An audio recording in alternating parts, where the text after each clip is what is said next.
These tours will do one final loop around their respective loops before returning back to the stop where the tour began. Any tour on tour after that final tour starts is going to finish their tour. They're not just going to kick you off in the middle of the city. But any tour that pulls into the last stop on its tour after the final tour has begun will be going no further. So if you get picked up at Cheers, stop 6, at 3:45, by the time you get back here to stop 1, it will be after 4 o'clock. They are going to kick you off the trolley and go home. So please plan your day accordingly. If you get back to stop 1 after 4 o'clock, there will not be another trolley here. Fantastic. Now the biggest question we get is, how do you tell the difference between the trolleys? Well, conveniently, there's signs. Green sign, green line. Orange sign, orange line. Blue sign, blue line. The blue line is not a narrated tour, it is just a shuttle. Your tickets are good for all 3 of the colored tours. The blue line is not narrated. Do not expect your driver to be giving a tour. Black sign is a private charter. You cannot get on that trolley. Well, what if you're colorblind? Well, conveniently there's words. Green sign says city tour. Orange says back bank. Blue says seaport. Black says charter. If you're colorblind and illiterate, I can't help you. Now, for some very quick safety things. Please remain seated while the trolley is in motion. Our #1 injury here is from falls. Hello. They took my scanner. Jeff, do you have a Ventrata on you? Bailey took my scanner. Cool. Go on in. Please remain seated while the trolley is in motion. Our #1 injury here is from falls. I'm a professional driver. The drivers here in Boston are notoriously bad. If you guys are standing up and somebody cuts me off and I have to slam on my brake, well, we have a driver here named Lurch. That's what you'll do. Additionally, it's not only while the trolley is in motion that falling is a hazard. When you are getting on and off the trolley, I know it is called a hop on, hop off trolley. Please walk. Use the handrails, the handles on the backs of the seats, and watch your step. Especially this half step up here with the flashing lights. This is the only step on the trolley that is a different height from every other step on the trolley. People trip on this step constantly. I have only ever given 20 full tours where no one has tripped in the 2 years I've been working here. You don't want to be the first person on this tour to trip. That would be embarrassing. Next, onto the windows. If you decide that you want open window closed or a closed window open, please wait until you're at a stop. Not a red light, not a stop sign, but a stop. Like stop 1, stop 2, stop 3. You can count, I'll stop. If you guys are fiddling with the windows and I don't see you, and I hit a pothole, or I have to slam on my brake, you could go out the window. Which brings me to point number 2. Anything that is dropped out of the window or blown off of your head or face, I'm not allowed to go back for. This includes, but is not limited to, phones, hats, wallets, cameras, and children. And they'll probably get run over. So make sure that you keep anything you'd like to keep inside the trolley. This goes doubly for your hands, arms, legs, and heads. We will be getting close to other large vehicles, signs, trees, and light poles. You may be in the city that had the first successful reattachment of a severed limb. You do not need to experience that firsthand, arm or leg. Just because we have some of the best hospitals in the world does not mean you need to visit them. And finally, for the windows, watch out for low-hanging tree branches again. I'm a professional driver. The trees don't care. There will be people parked illegally on the streets of Boston, and sometimes I have to go around them. In going around them, I might get close to trees that I don't normally get close to. If that's the case, I am very good at knowing what is around the trolley and what may enter it. However, I may be preoccupied, as the #1 form of transportation here in the city of Boston is jaywalking. I don't want to hit any pedestrians because I like having my driver's license. So I ask that if you're sitting near an open window, which is most of you, that you keep your eyes peeled so you don't get slapped by a tree branch. And finally, no smoking, no vaping, and no drinking alcohol on board. I know it's boring, it's not my rule, Don't ask what's in my cup. I won't ask what's in yours. I'm talking to you in the back row. You three hear me back there? No smoking, no vaping, no drinking. On the trolley. I don't care what you do on the sidewalk. Got it? Cool. Jack, am I good? Cool. What? And with that, folks, I don't know. let's get this show on the road.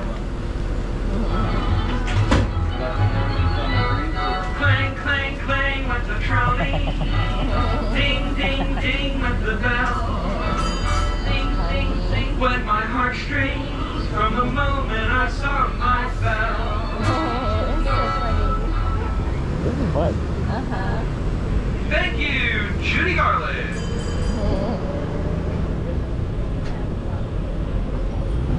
And with that, folks, we are now entering Boston's historic North End. The North End is the oldest continually inhabited residential district in the city, dating all the way back to the city's founding in 1630. Since then, it's been home to many different ethnic groups and heritages, but most notably during the 1930s, Boston's North End was home to a 90% Italian population. Nowadays, that number is closer to 30 or 40%, but the culture still lives on in the over 100 different Italian restaurants and bakeries just in the North End. Personally, my favorite restaurants are Parla's and Ben Tacos.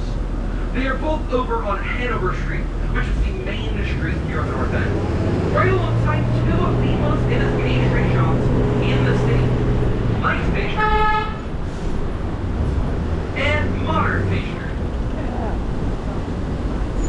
Now, being almost 400 years old, a lot of famous people have come from the North End. We are going to focus on one. It's a name most of you will recognize. And if you know his name, then you've probably heard of his midnight ride. That's right, I'm talking about Paul Revere. Paul lived in the North End with his 2 wives and 16 children. What? Now, to his credit, he was not married to 2 women at the same time. He had 8 children with his first wife, Sarah. And unfortunately, Sarah passed away a few months, about 6 months, after giving birth to their 8th child due to a complication of the pregnancy. So, after the proper grieving period of 5 months, he remarried Rachel, After his wife whom he died. has another 8 children with. Now, some of you may be thinking, wait, 16 kids? He must have had a huge house. 2 bedrooms. And the house was already 90 years old by the time Paul bought it. And the house just so happens to still be around today as the oldest still standing wooden structure built in Boston. Alright, tiny house, but to feed that many people, he must have had a well-paying job, right? Well, I have no idea how much he made, but he had a lot of jobs. He was a goldsmith, a silversmith, a coppersmith, a blacksmith, a bellcaster, a dentist. At one time, he was a grave robber. But we've all done a little archaeology. Actually, in his case, it was the first instance of forensic anthropology, but I'll talk about that later if any filler. His 2 most important jobs. Why are we traveling 15 miles an hour? His 2 most important jobs. He was the horse for Beastie Boys and their song Paul Revere.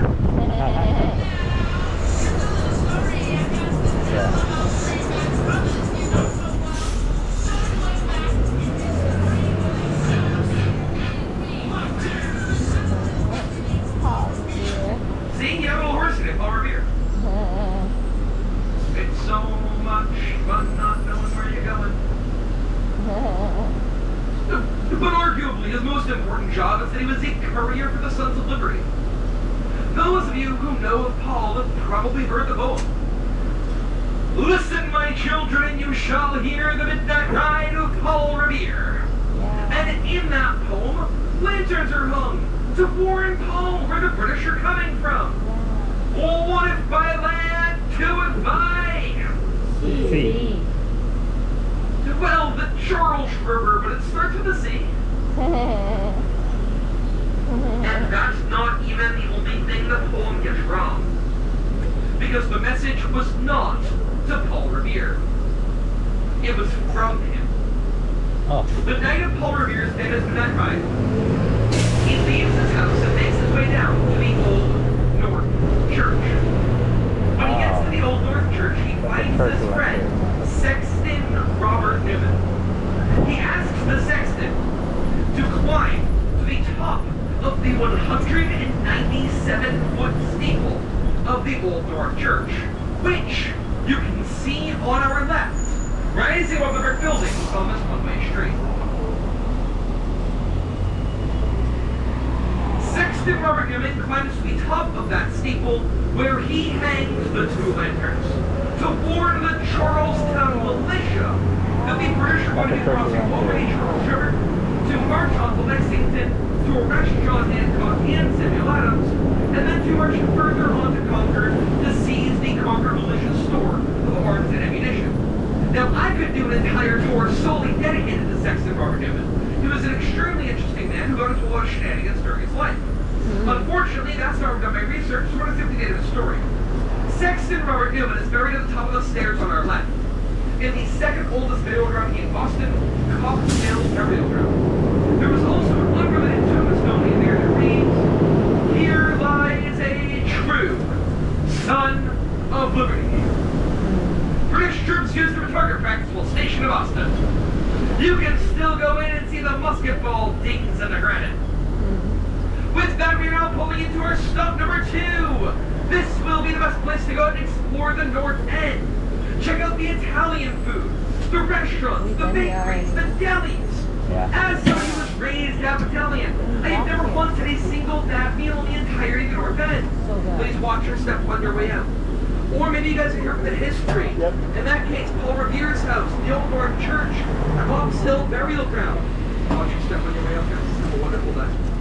In fact, there's even a convenient brick road that'll take you to all three. It's not yellow. This isn't Oz. Ours is red. It's only 2 bricks wide, but it's 2.5 miles long. Watch your step on your way out, guys. Have a wonderful day. The Freedom Trail. And you can find it going up the sidewalk on the hill on our left. No. You guys see that brick trail going up the sidewalk? That is the Freedom Trail. It is a very literal trail here in the city of Boston. You can find it at most of the stops on the city tour. If you follow it in either direction, you will come across something historic. Although you're in Boston, you can spit and it would be historic. Welcome aboard. Of course.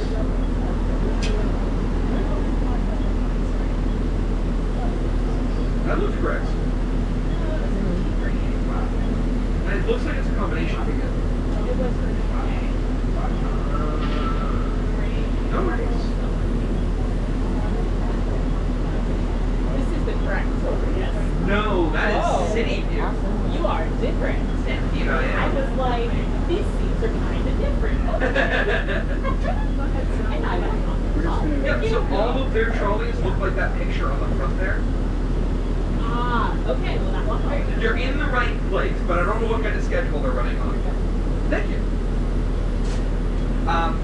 I don't know if it's going to change your minds, but the higher up you sit, the more things you can see over. It's getting right on. Next stop. wonderful. Everybody's hopping on and off today. It's wonderful. So many people hop on and they just ride all the way around, and our tour is best used getting off and seeing the city. In fact, for those of you who are thinking, oh, I'll just go around once and then start hopping off, I recommend against it. It means that anything you see is going to be at least an hour and a half before you get back there. And that's assuming that when we get back to stop 1, you don't go, oh, I'm hungry, let's go get food. Oh, Quincy Market, let's go look at Quincy Market. Suddenly it's 2:30, and you've only got an hour and a half left. If you see something you want to do, go do it. Genuine recommendation. Alright, kids in the back, make sure you're sitting down because we're about to take off. We're gonna hop off the chairs. Hold on. There it is, right behind me.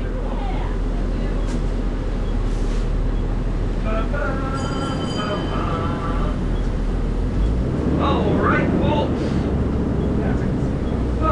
Welcome aboard to my two new riders. My name is Gogs, and I'm going to play a very quick safety message for you. This is for my good friend, Jack. Haven't heard from Jack in a while. Hey, Jack here. Want the truth? Handle the truth? Fight this grand. Oh, the shit. We're on the ride of our lives, man. Oh, yeah. You better stay in your seat. And hey, no smoking or booze on this ride. This ain't the 60s, you know? And listen, try to keep your arms raised and lift your body parts inside at all times. You might want to keep an eye out for low-hanging branches. One not get slapped by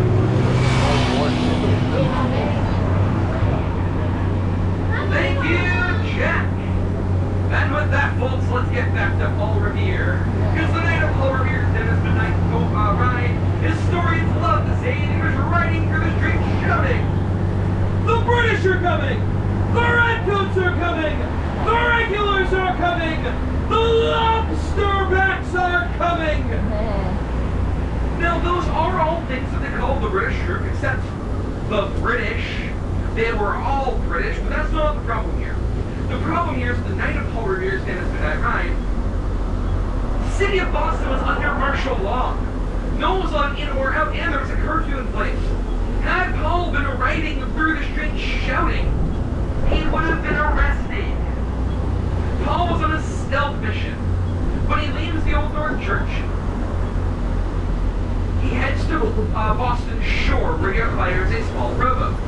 He wraps the oars, the rowboat, and lit into all the center ports beneath the water. He was stationed right in the middle of the Charles River was the HMS Somerset, a British warship on patrol.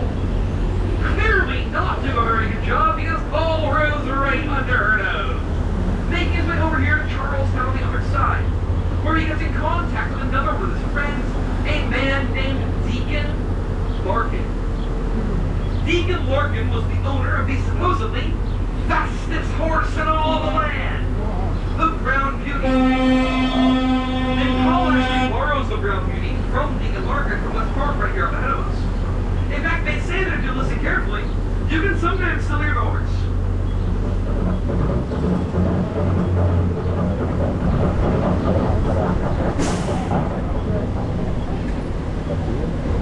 You know, I've been a tour guide here with the company for about 2 years now, and I still haven't heard the horse. Now, what a lot of people don't know is that Paul was not the only man to make the exact same ride that night. There were two others. The first was a man named William Dawes, D-A-W-E-S. He leaves Boston out Boston Neck, just in case Paul can't cross the Charles River. Boston used to be a 2-square-mile peninsula. The only way in and out of Boston by land was up and down the peninsula neck. That's the 1/8 by land. So Paul rides down Boston Neck, around the Back Bay, and up here to Charlestown, where he meets up with Paul. Both men then ride together onto Lexington, where they are able to successfully warn both John Hancock and Samuel Adams that the British are on their way to arrest them. From there, they're joined by the third man, Dr. Samuel Prescott. Notably, Prescott joins them from a bar, so he may be slightly intoxicated. But despite this, Prescott is also the only one of the three of them to make it all the way to Concord. All three men were riding together when they were stopped by British troops. Dawes and Prescott escape, but Dawes attempts to take a shortcut. He gets lost, confused, turned around, ends up riding his horse right into a tree. Paul was instead apprehended by the British troop and held for questioning, and he would have been arrested and brought back to Boston had it not been for some gunshots that he heard off in the distance. He was able to convince the British troop that it was the Sons of Liberty, and that if they were to arrest him and bring him back to Boston, they wouldn't make it back to Boston alive. so they let him go. But they took the Brown Beauty to replace the tired horse of their commanding officer. They told Paul to walk back to Boston. He did not. If Paul were to walk back to Boston, he would have been arrested, tried for treason, and most likely sentenced to Haven until dead. No, Paul walked back to Lexington, where he spent the next year, which I'm sure was a wonderful respite from his 16 children. With that, we're now entering the Charlestown Navy Yard, home to the oldest active floating warship in the world, the USS Constitution. It's also home to the USS Cassin Young, the USS Constitution Museum, and the United States Naval History Museum. All of these things are pay what you can. They request a $15 donation. If you can afford $25 to pay it forward, they greatly Feel free to ask and I'll do my best to answer. We're just looping around the same way we came. We can see the Constitution still on our left there. We're actually going to be able to see the Bunker Hill Monument in a few moments coming up along here. And the Bunker Hill Monument is about a 10-minute walk or so from our stop number 3 to follow the Freedom Trail. And that sits on the actual site of the Battle of Bunker Hill. However, the Battle of Bunker Hill was not fought on Bunker Hill at all. It was actually fought on Breed's Hill. So the colonists were supposed to fortify Bunker Hill. That was their plan initially. But they got some information that it might be better for them in the long run strategically if they were to fortify Breed's Hill instead. So that's what they did. And they were up against the British soldiers at that point in time, which was the most powerful army in the world. So they were given a little bit of instructions going into this battle to make sure they succeeded. If you guys look in front of us on the right-hand side there, there's that obelisk shape up in the sky there, past those trees. That is the Bunker Hill Monument. So that sits on the site of the Battle of Bunker Hill. As I was saying, the English army was the most powerful army in the world at that point in time. So the colonists were told to make sure they were as close as possible before taking any shots because they had way less supplies, arms and ammunition than the English soldiers did. The famous line that started the battle was, "Don't fire, boys, until you see the whites of their eyes." Make sure they were close. Also, they were told to aim at officers first going into this battle. Overall, though, the Battle of Bunker Hill, in the end, was a British victory. They did end up taking over the hill in the end, but it took them roughly 3 tries to fully succeed. So this was seen as like a morale booster for the colonists. Even though they did not officially win the battle, they did end up being able to fight off the British soldiers for them to take longer to take over the hill. And maybe if they had enough supplies, they would have actually won. But you can go up to the monument there. Like I said, it sits on the actual site. It is 294 steps to go all the way to the top of the monument there. No elevators, no escalators, just by foot. I believe there's only 4 windows on the top, so not that great ventilation in there, but it is a beautiful view of the city of Boston. Especially after this heat wave, this would be a good week to go up there. There's a park on our right coming up here that is called City Square Park. It's a nice, lovely little park here in Charlestown. But this is where Paul Revere officially started his midnight ride on a horse. So this is where Deacon John Larkin was located. This is the man that gave Paul Revere the horse to borrow for the midnight ride. So he started his journey via horse here from this park, City Square Park. It's also a lovely little park in itself. There's lots of trees and benches for people to sit on, especially when it is sunny out, and has a fountain inside with fish spit water on it. Gotta love that. In front of us is a bridge. There are 2 bridge columns with multiple cables coming along the sides of them. They're actually uneven. You can't really tell from this angle, but if you look at it head on, they're uneven. But this is the Leonard P. Zachem Bunker Hill Bridge. Lots of words in that title there. So we just shorten it most often to the Zachem Bridge, or even shorter, the Zachem. So if you heard of that, this is the bridge right in front of us here. So those bridge columns those two bridge columns there, they kind of have that obelisk shape to them, and that is really a direct reference to the Bunker Hill Monument that we saw behind us. And all of those white cables coming along the sides there, they kind of look like a sail of a ship, and that is really a nod to Boston Bridge sailing history. We are next to the ocean after all. Did anyone drive into the city today? Did anyone take the highway at all? No? That's okay. If you did, you might have went over the bridge here, because this bridge was dedicated in 2002, and that is where I-93 North and South go over.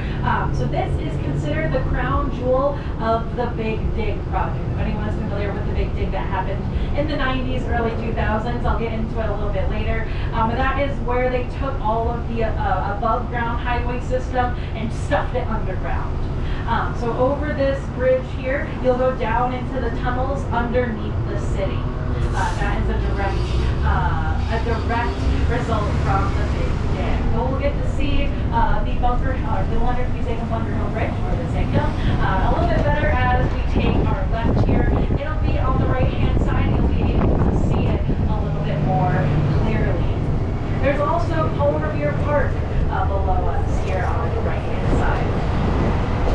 So we've got the Zakum and some of the cityscape on our right here, and we have the Boston Harbor on our left.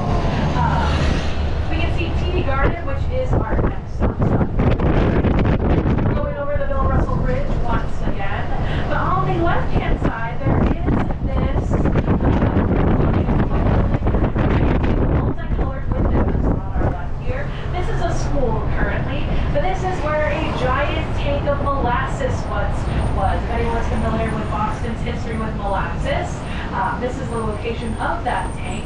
That tank was 50 feet tall, 282 feet around, so it is quite large, and it held 2.3 million gallons worth of molasses. And this was in very high demand back in the early 1900s. They were continuously filling it up with all of that molasses, heating it up to pour it in.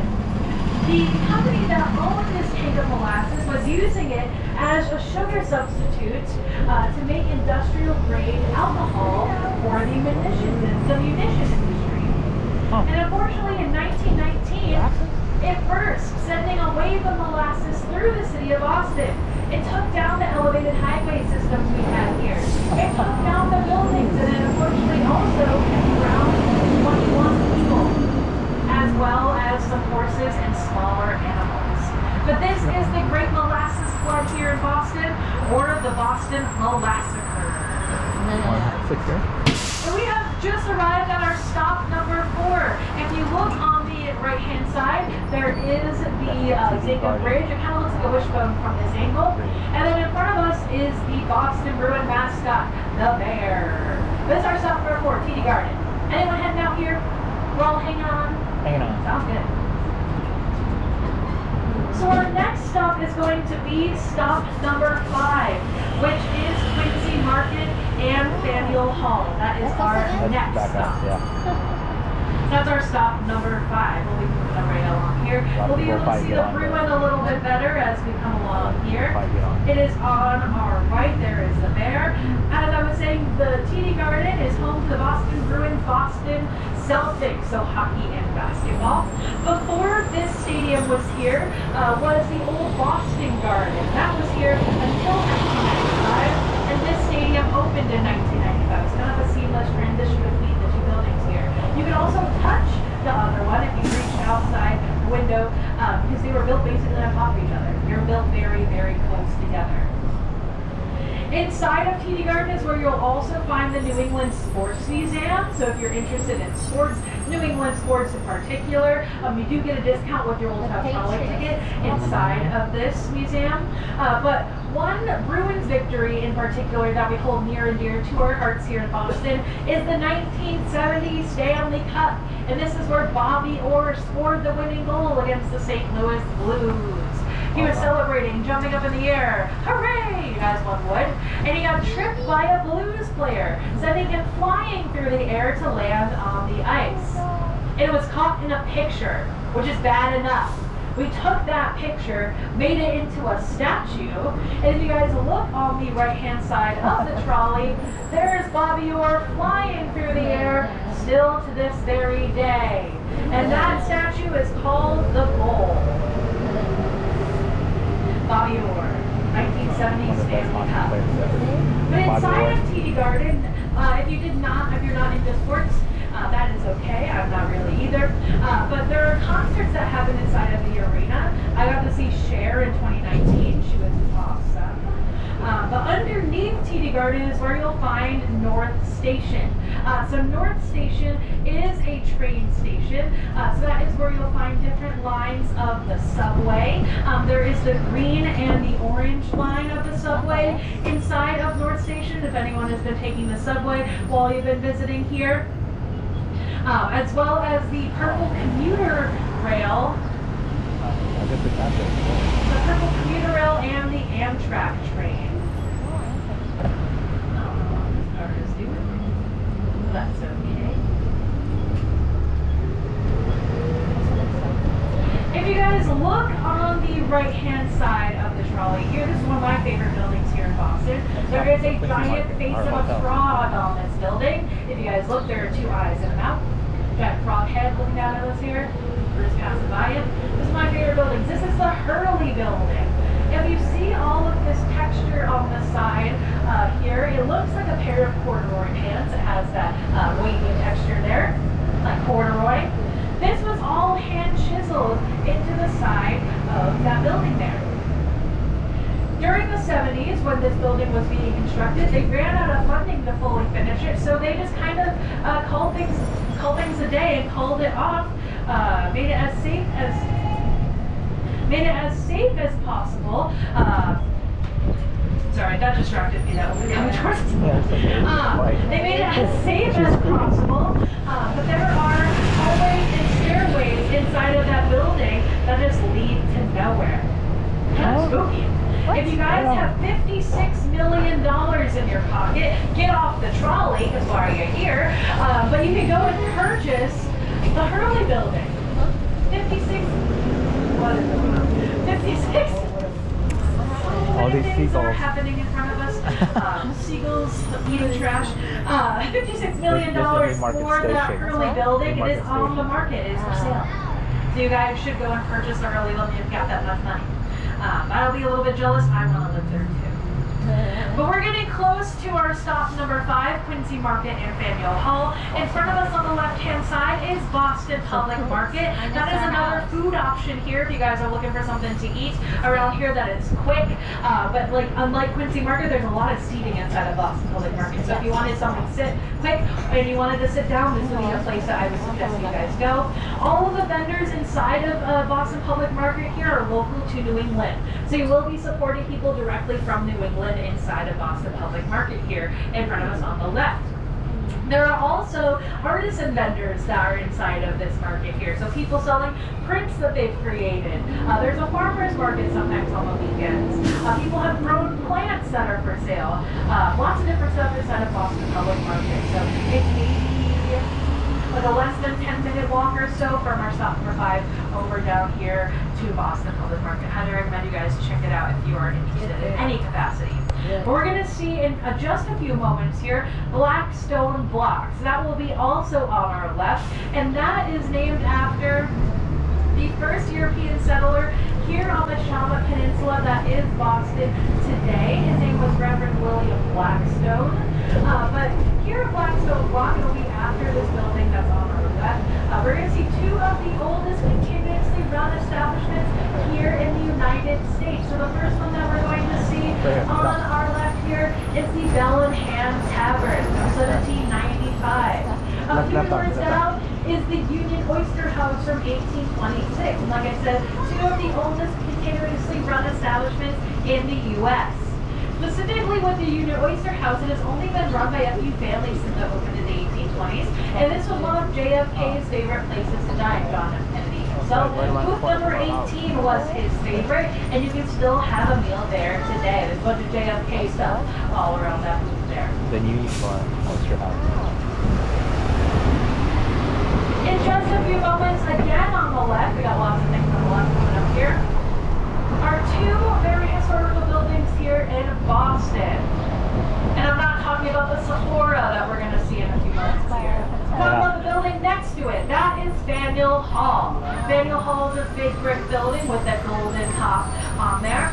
Faneuil Hall was given to the city of Boston as a gift, and it was always meant to be open and used by the public, so it still is today. This is considered the cradle of liberty, as many of the first debates and discussions of the American Revolution were done in this building here. Behind it is Quincy Market, and that is where you'll find lots of different food options while you're here in Boston. It is named after the mayor at the time was being built, Josiah Quincy, and it uses granite from Quincy, Massachusetts. In front of us, now on our left-hand side, this is the old steakhouse. So that balcony that we saw there with all the bunting on it, that white balcony, that is where the Declaration of Independence is read every year on the 4th of July. So that happens here on Saturday, but that is where the Declaration of Independence was read for the first time in Boston on July 18th, 1776. So watch your step, guys. Use those handrails on your way out here. And have fun. Quincy Market Faneuil Hall is behind us. Thank you so much, guys. Have a good rest of your day. And of course, have fun. Enjoy the city. Watch your step on your way out there. Have a good rest of your day, of course. Watch your step. Use those handrails. Yep. So Faneuil Hall, Quincy Market, you cross the street behind us, take a left, and it'll be on your right there. Yep, no worries. Have fun. Watch your step on your way out. All right. Faneuil Hall, Quincy Market. Faneuil Market. You're all set. I have glasses, but that one's small. What did you call it? Faneuil Hall.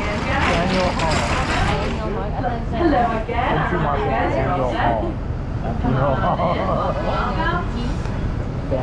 All right. So I'm just going to take a quick seat count before we head out here. 13.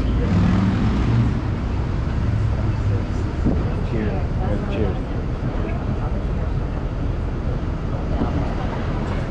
All right.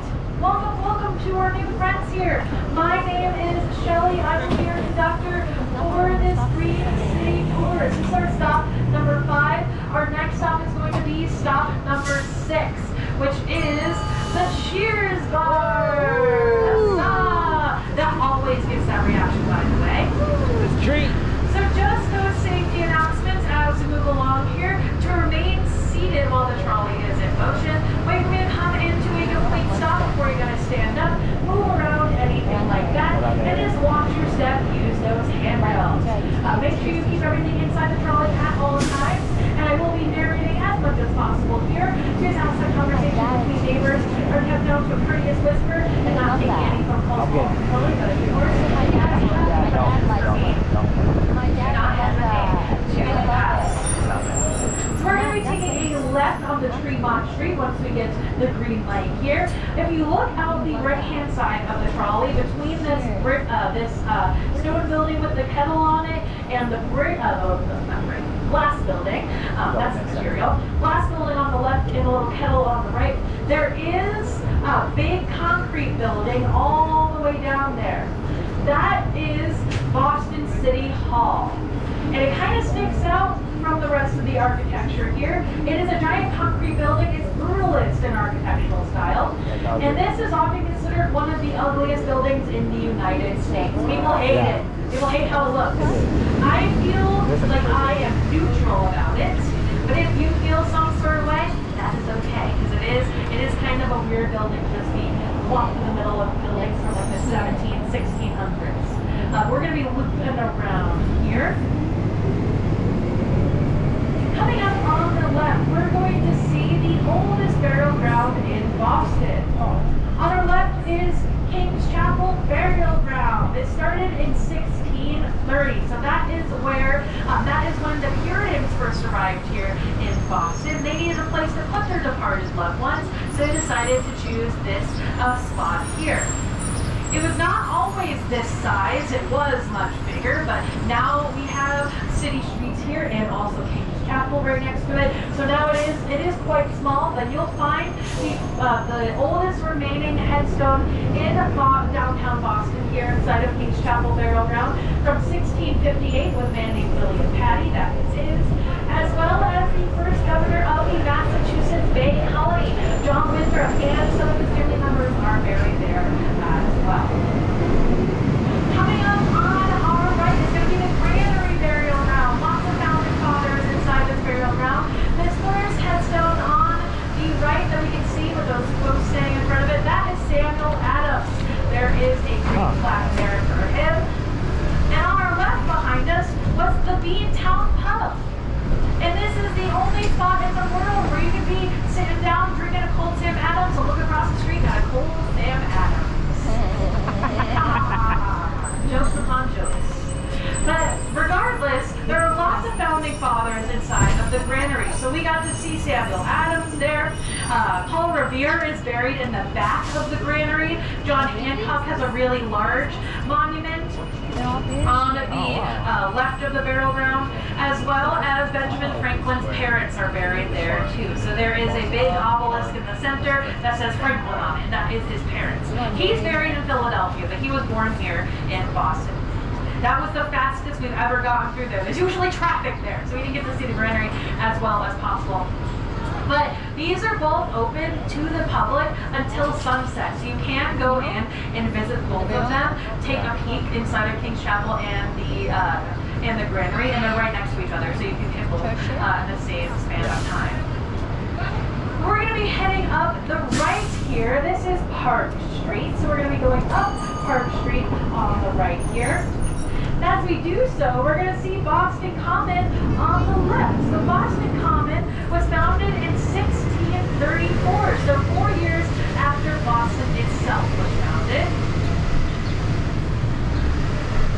And you can see there are many people out and about here in Boston Common. It is a very lovely spot to visit. Sorry, give me 1 second. I gotta go on the opposite side of the road here because something's happening for us. But we're going to be going up this hill here to get all the way to the top, and that is where we will find the Massachusetts State House. It is this large building with all the columns in front of us with that gold dome. You can go in and visit the Massachusetts State House. It is free to take a guided tour here. You just go in through the side entrance on our right that says General Hooker entrance with a statue of General Hooker on it. That is the only entrance for the general public to go in and out of there. There is an entrance in the middle, but that is called the Bullfinch entrance, and it is only used by outgoing governors and presidents. So no general public access through the center here. But it is a very beautiful place to check out. I'm excited this person. It's over the line. We made it work. We're going to see a few statues as we go along here. One of them on the right that is coming up is John F. Kennedy, JFK. He is walking towards us in a walking position here. And he was the president of the United States. He was born here in Massachusetts, but not in Boston. He was born in a neighboring town called Brookline, Massachusetts. So Brookline is its own town. It is not a neighborhood of Boston. It is its own separate thing. But you can go and visit Brookline. You can actually go and visit the house that he was born in. You just take the subway, the green line of the subway, the C branch specifically, go to Coolidge Corner and you'll be able to find the house that he was born in. Take a tour. It's a really beautiful area. I used to live in Brookline, so that's why I know about it. And the street that the house is on is beautiful. It has lots of trees and vintage style homes. It's really nice. So that's in Coolidge Corner if you're interested in wanting to go a little bit out from the city center here. But we're going down Beacon Street here.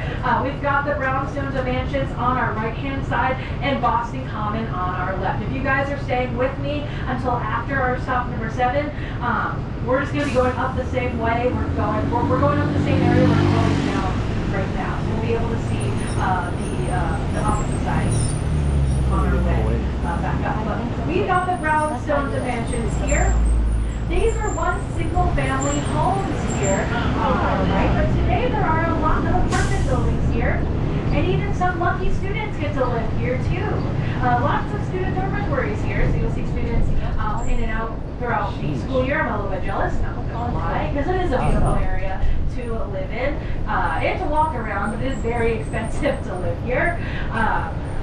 All of these brownstones and mansions are protected under the Preservation Act. That means none of the exteriors can be changed. Can I ask a question? Yeah, you have a question? Yeah, what college is around here? There are a lot of colleges, but to our left, we have Emerson College. Emerson College and Suffolk are the ones that are directly on our left here. But not even just the ones that are around here. We have like over 50 colleges in the greater Boston area. Wow. I know. So you'll see lots of students around here. Not so much right now since it is summer vacation, but especially like to our left, that is where Emerson and Suffolk both are. So that area is packed with students during the year.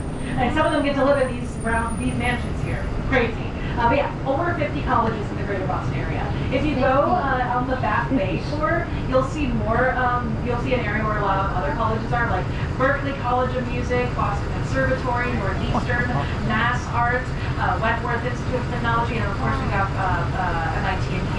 MIT and Harvard over in Cambridge. So lots of people will live around here and commute or take the train or things like that. Where's BU? BU is if you were to continue on Commonwealth Avenue, so if you kept on going essentially straight from where we are right now. If you just keep on going down, you'll find BU. And then even past that is Boston College. Yeah, so they are very accessible via the train, specifically with the Green Line. The Green Line, the B branch of the Green Line will carry BU and these campuses. If you can't tell, I am very familiar with the public transportation system, and that's because I drive all day, but I don't have a car. So I gotta take the public transportation to get everywhere. But it's really helpful for you guys since you guys have, like, some of you have never been here before, to tell you how to get around. Oh yeah. So if you guys literally have any questions, I'll do my best to answer public transportation. So, but we're coming up into our stop number 6, which is the Cheers Bar. Huzzah! I'm gonna pull over as much as possible here to get as close as possible. Just give me 1 second. There are some cars in front of me, so I just want to make sure we get as close as possible to the side of the road before I let you guys off. This is our stop number 6. It is open, so you guys can go in and check it out. It won't look like the Cheers Bar if you go down inside the actual bar because it was not filmed here. The outside shots were, so if you are familiar with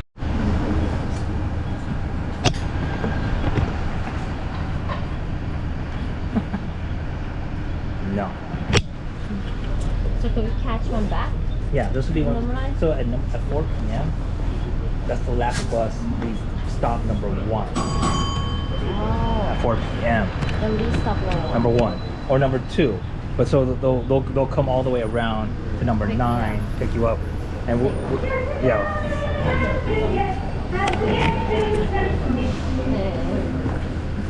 Attention fellow frogs, this is Kermit. A few rules here. First, stay in your seats while the vehicle is moving. In other words, no flopping about. Keep your web feet and other froggy parts inside at all times. No smoking or alcoholic beverages. And do what I do, drink Coca-Cola. Get that one? Good. Watch out for low-hanging branches. They have delicious bugs in them, but they can be dangerous.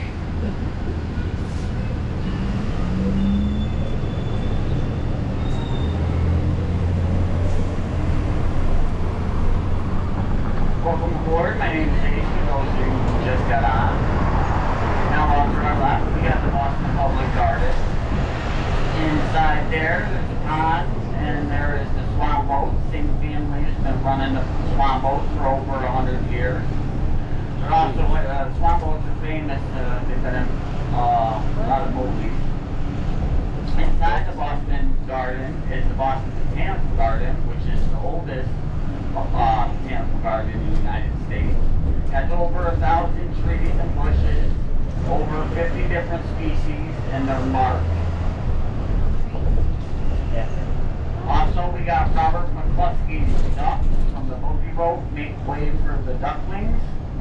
see them off to your left.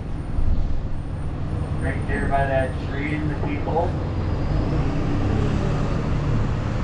They sometimes are dressed up.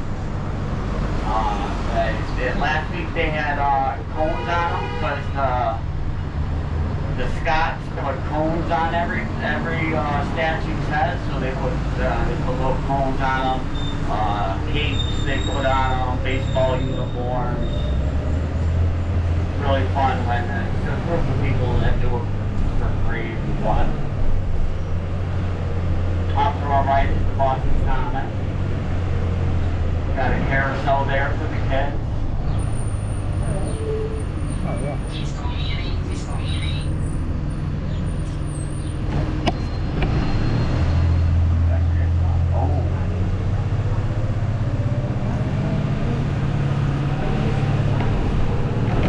There's also used to be a frog pond, a nasty frog pond. Now it's called the frog pond, but a wading pool. Kids also love that, and adults too. You should have seen it those last hot days that we had here, the last 3 days. Fully packed. If you ask me how deep the frog pond is, I'd say knee deep. Dad joke. It's worth the silence for the times I get laughed. 50-50. Come out to Stop 8. Stop 8 is the new state house. Like I told the people coming up, it's gilded in over $4 million in gold. Also, it is got murals from ceiling to almost floors. I spent all day in there taking pictures. This is Stop 8. Anybody? Stop 8 if anybody wants to go.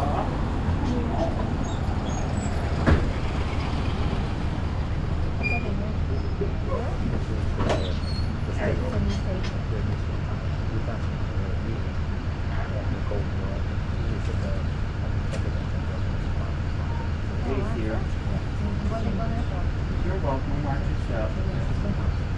Thank you so much. Much appreciated. Thank you. Yeah, I forgot to call him.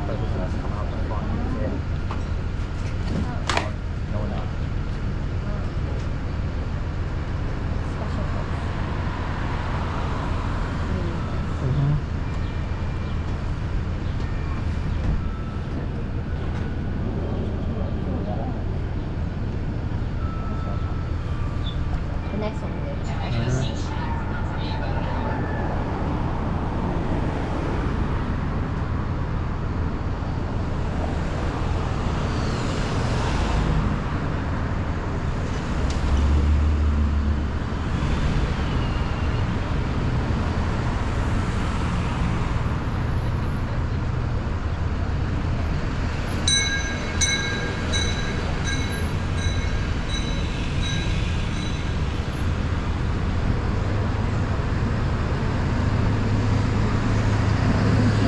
Massachusetts 54th Regiment. They were the first all-black volunteer.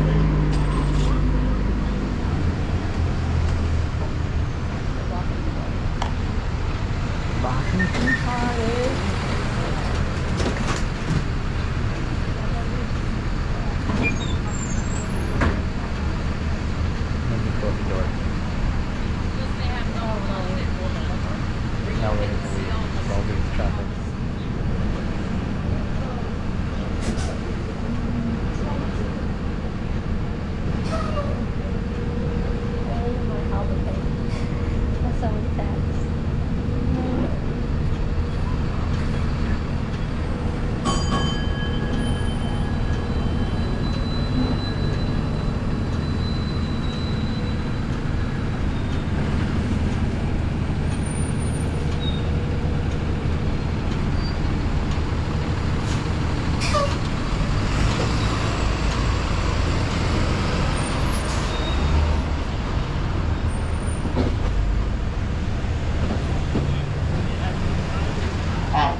We got the 54th Regiment. It's an all-African American regiment. They made a movie Glory after them.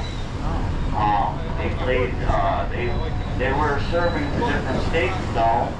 The African Americans were captured they would become slaves again. So any white man that was captured that was commanding them would be hung.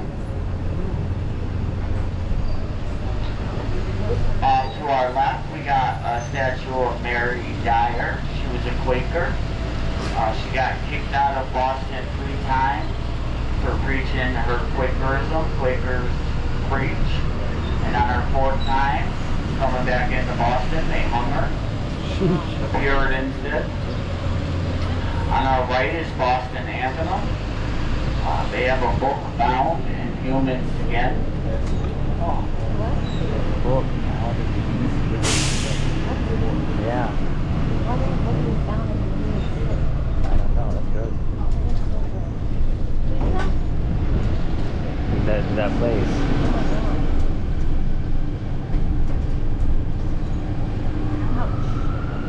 They wrote a human book on someone's body.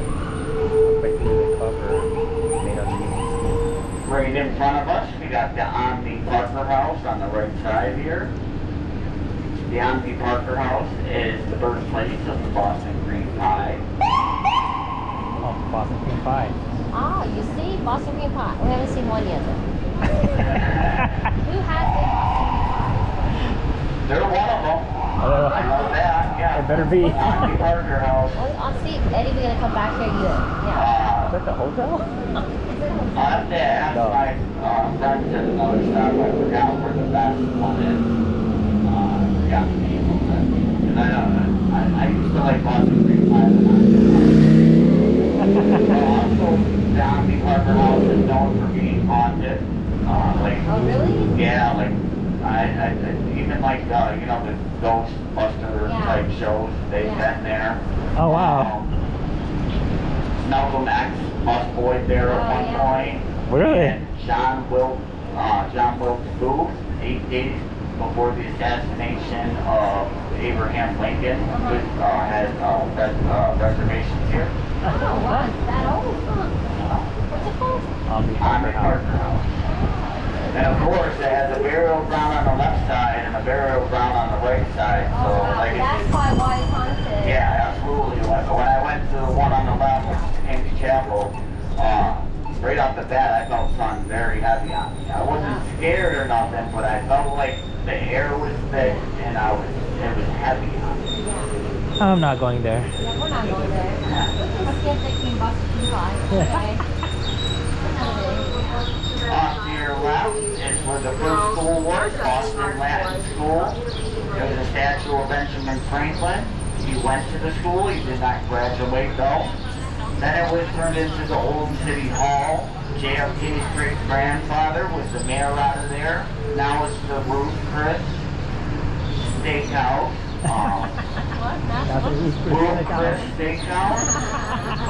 They used to name streets after what came there first. So this is School Street. I think School Street sounds a lot better than State Street. Yeah. Now, Benjamin Franklin was also born right around the corner. There's the hospital burnt down, but now it's a Shake Shack. So I like to say Benjamin Franklin was born in a Shake Shack. Right next to the Shake Shack is the Old South Meeting House. That's where they devised the plan for the Tea Party. Over 7,000 people crammed into that building on the night that they devised the plan and executed that plan. When they had like a code that was said, and they took off their overcoats, they were dressed as Mohawk Indians. They broke up in groups of 3, as there were 3 ships. There was the Eleanor, the Beaver, and the Dartmouth. Wow.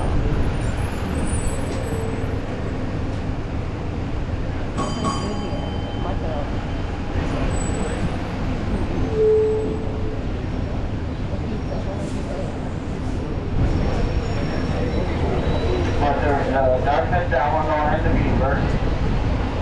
And they each went to a ship. They were in groups of 3. They wanted it to be non-violent. They brought along locks with them.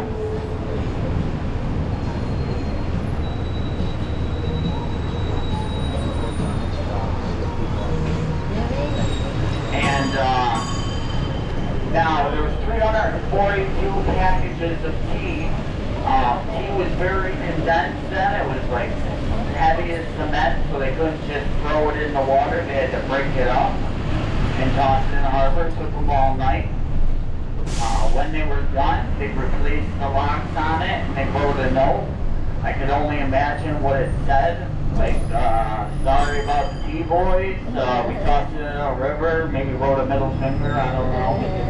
You know, something funny. And I'm sure they weren't too happy because over 1.2 million in tea in today's dollars was thrown into the harbor. Now we're in Post Office Square. There's two things wrong with it. One, it looks like a triangle. Two, there's no post office. But along with the hospital that Benjamin Franklin was born in, the post office burned down. And there was a total of 770 buildings that burned down. It was the Great Fire of 1872. Me, I highly suspect it. Suspect to me, I mean 770 buildings is a lot of buildings to burn down. But there's three major contributors. One, everything was made of wood back in the day. Two, the person, this is what I said, this is where it comes suspect to me. The person with the key, now his job, he has the key, you get paid to break the alarm when there's a fire. Could not be found for over half an hour on this night that 770 buildings burned. When they finally rung the bell, it just so happened on this night that the horses had came down with the flu. So the men had to walk their little carts or whatever that they had back in the day. They had to walk it to the fire. Wow. So they said that they made good timing under the conditions, but by the time they got here, they couldn't do nothing. 770 buildings were torched. Wow. It's like I want to do like an investigation on it. Like who owned most of those buildings? Who was broke and needed money or something? I don't know if it'll make my story better. I think maybe just thinking it's suspect good enough, or if I should investigate. 770 buildings. By what? Fire. Wow. There's that many buildings back here, back then? Back here, yeah. It was this whole stretch. Wow. I mean, that was a lot of buildings. You gotta think, Boston was only really, until they started filling it in, was only 1.4 square miles. Oh, wow. Very tiny. Off to our right, we got the Federal Reserve. They do not print money here, but they burn it. I wish they'd give me some of it. A group of men tried to rob it one day. They came in their van and they thought they could shoot their way in until the bullets started bouncing back at them. They got in their van and left. Crime of the century. On to our left, the number one place I say do not leave Boston if you've got time is the Boston Tea Party Ships and Museum. It is amazing. The acting is amazing. You get to they reenact the Tea Party or the Old South Meeting House. You know, the night that I said that 7,000 people were there. They give you a card. They got 3D holograms that have conversations. They play a movie. The actors are amazing. You get to toss off tea. You get to see what two of the ships looks like. It's just.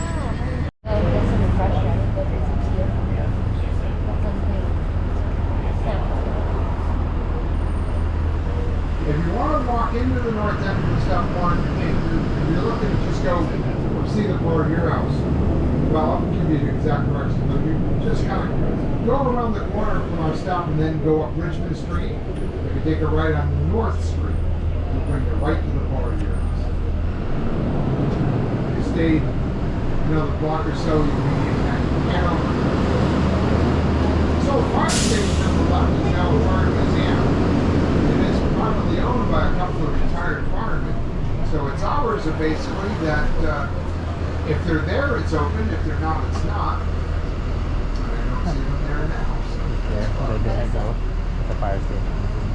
It's an old fire station now, a fire museum. But these older buildings date from around 1880 to 1920. This area was originally a part of the harbor after that great fire that destroyed what had been the south end. The rubble was pushed into the harbor. That's the very beginning. These buildings are what's now the fastest growing part of Boston, what we call the Seaport District. 21 years ago, Boston built a convention center out here in the Seaport. And that kick-started all the growth and development. As all the buildings, once we get to the end of this drawing, are all much newer. Some of them very new. For years, most of my life, there was nothing to speak of out here. Well, a couple of restaurants, that's about it. Did they add more land? Well, ultimately, I mean, but not recently. Oh, wow. It was all, this has been filled in, but it started with that, after that great fire, all that rubble that destroyed the south end. That's what created this area. But yes, it was filled in more and more. In fact, a couple of years ago, during the construction or excavation for the building over here, they uncovered a shipwreck from 1835. It caught fire and sunk just short of its destination. Wow. So really, everything out here is just, really new. You can barely see the convention center now, up about 1 o'clock from this position. Just a glimpse of it. It's this new building blocks it.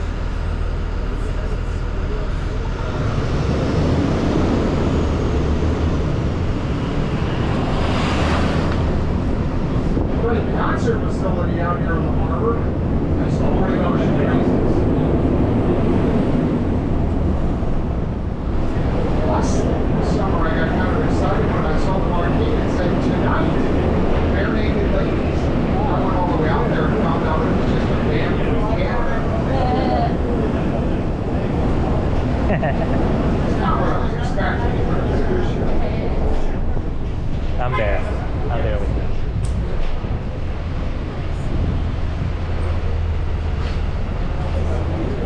The Institute of Contemporary Art is out here on the Seaport, kind of behind those new condos. Is the ICA.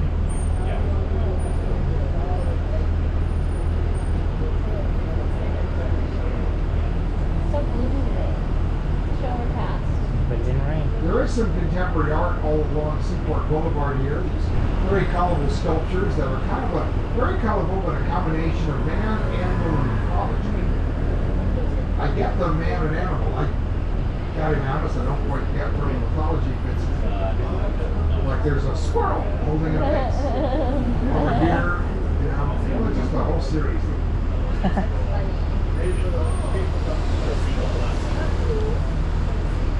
Until Boston became one of the cities hosting the World Cup, I did not know that soccer balls grew on trees. But now you can see those soccer trees, soccer ball trees.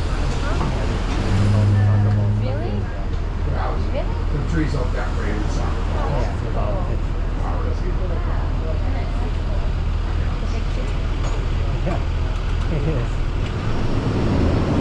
So, has anybody ventured a guess how much this sculpture that's right here to the left of us is worth?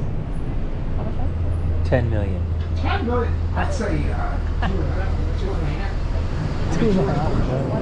Oh, it's a bird in the hand. Bird in the hand.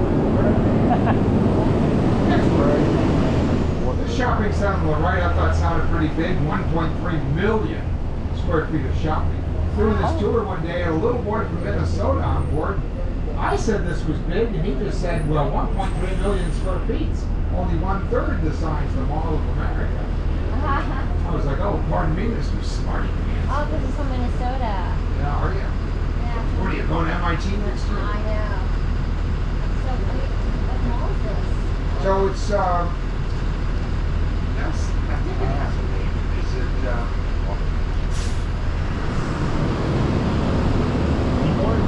not Seaport, but it's,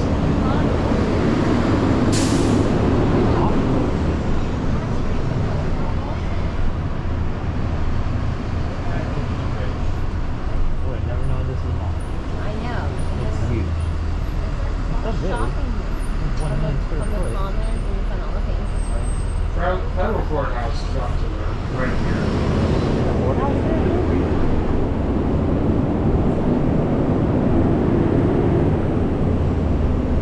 is the park? Casual seafood dining over here on the right.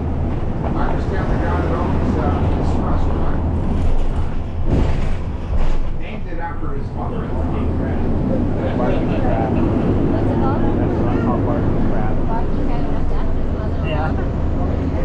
Crabs bait, they make a barking sound. That's actually this old rotary bridge has been pivoted to an open position.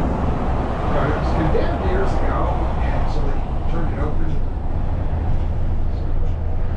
Boats could still go through there, but a year ago there was an article in the paper that said that bridge is so far deteriorated it must be torn down this summer before it just collapses on its own. Well, that was last year. The bridge is still there. Oh my gosh. Great. We've been over it. No, you get no, we're not the one we're on. Okay. It's one over to the right. It's an old rotary bridge, and they pivoted it spun it around. Like a drawbridge opens, or elevator bridge lifts. And I got Let's one not go to that. rotates open to the block passage. But yeah, it's one of the few remaining rotary bridges in the country. I think there's a bunch of them in Wisconsin. James Hookin Company here on the right, they've been here selling live lobsters for 100 years now. Wow. Lobster was not considered a delicacy in colonial times. It was thought to be a trash food, fit only for the likes of dogs and prisoners. What? Yes. When you got arrested and sent to jail in Boston, they more than likely would feed you a lobster in That's jail. like delicacy now. It is. It really wasn't until about 1880 that it really became considered a delicacy. The lobster best. Although, I'm sure that, I'm sure serving your lobster in jail was supposed to be BYOB. How to bring more fun when you're still in jail.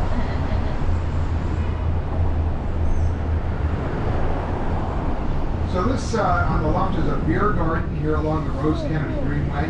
Again, all the green space of the parks is collectively named after Rose Kennedy, who passed away during what was called the Big Dig. So that replaced what had been an obsolete, elevated eyesore of a highway. We sometimes call it the other green monster, in reference to what no longer there. Now the highway is the tunnel underneath us, all this green space. And I mentioned it Yeah. earlier, but Rose was 104 when she passed away. I remember seeing an interview with her on her 100th birthday. She was asked what it was like to achieve such a milestone. She said, well, to be perfectly honest, there's not very much peer pressure. No, what? Not very much peer pressure. Yeah. I think it was a clever answer. We know that the prairie is to the right. Quincy Market will be directly across the street from our stop. You're not going to see it from our stop, but trust me, it's right across the street. This is Long Wharf that we're crossing over. This is the Marriott Long Wharf to the right, designed to look like a cruise ship on the wharf. That's where we started. The north end is a very short walk directly up in front of us. My favorite Again, if you go around the corner, take the left on Richmond Street, and then the right on North, you'll find the Palmer Gear House, built in 1680. Yeah, we saw that. Yes. Yeah, this Richmond's the first street behind that large working dog work building. So kind of go around the